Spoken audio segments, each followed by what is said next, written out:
یا ذل جلال والاکرام کی کثرت کا حکم آیا. میں سوچتا تھا کہ حضور صلی اللہ علیہ وسلم نے اس نام کی کثرت کرنے کا کیا راز ہے اس میں. العزو بے یا ذل جلال والاکرام، یا ذل جلال والاکرام زیادہ پڑھا کرو.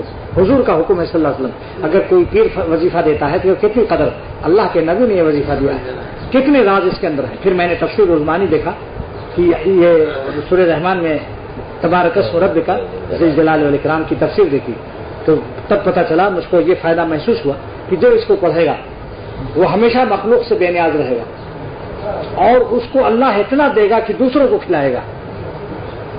یہ راز ہے اس میں. نبوت کے ہاتھوں سے اور زبان نبوت سے اللہ نے امت کو عطا فرمایا ہے. کوئی راز تو ہوگا، ایسے تھوڑی ہوگا یا کثرت سے بولوں.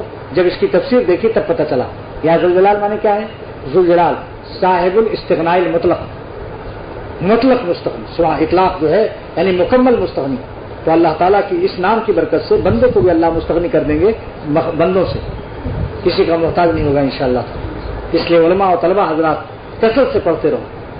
اور شاہ عبد الغنی صاحب رحمۃ اللہ فرماتے تھے کہ کسی بڑے آدمی سے ملنا ہو یا کسی کام ہو کسی انسان سے، چاہے گورنر ہو کمشنر ہو، کوئی بھی کام ہو دفتر کا، تو اس کو 7 مرتبہ پڑھ کر شروع کر کے ہاتھوں پر دم کر کے اس کو چہرے پر مل لو تو تمہارے چہرے پر جلالت شان رہے گی، کوئی تم کو حقیر نہیں سمجھے گا. وائزین کو بھی پہلے بات سے پہلے دم کر لیں، اس سے پبلک پر ایک قسم کی عزت رہتی ہے، کوئی حقیر نہیں سمجھے گا انشاءاللہ. یا ذوالجلال کا ترجمہ کیا ہوا؟ صاحب الاستغناء المطلق. اور والاکرام کا کیا ترجمہ ہوا جو روح المعانی تفسیر میں ہے؟ صاحب الفیض العام. کیونکہ مکمل مستغنی والمزاج جو ہوتے ہیں عموماً کسی کے دکھ درد میں کام نہیں آتے. اللہ نے اس اشکال کو رفع کر دیا کہ ہم تم سے مستغنی تو ہیں لیکن تمہارے دکھ درد سے مستغنی نہیں، بے اعتبار احتیاط کے مستغنی ہیں، لیکن ہم صاحب فیض عام ہیں. کافروں کو روٹی دیتے ہیں تو تمہیں کیوں نہ یاد کریں گے. کثرت سے پڑھتے رہو یا ذل جلال والاکرام. انشاءاللہ چہرے پر روب رہے گا، کوئی آپ کو حقیر نہیں سمجھ سکے گا انشاءاللہ تعالی.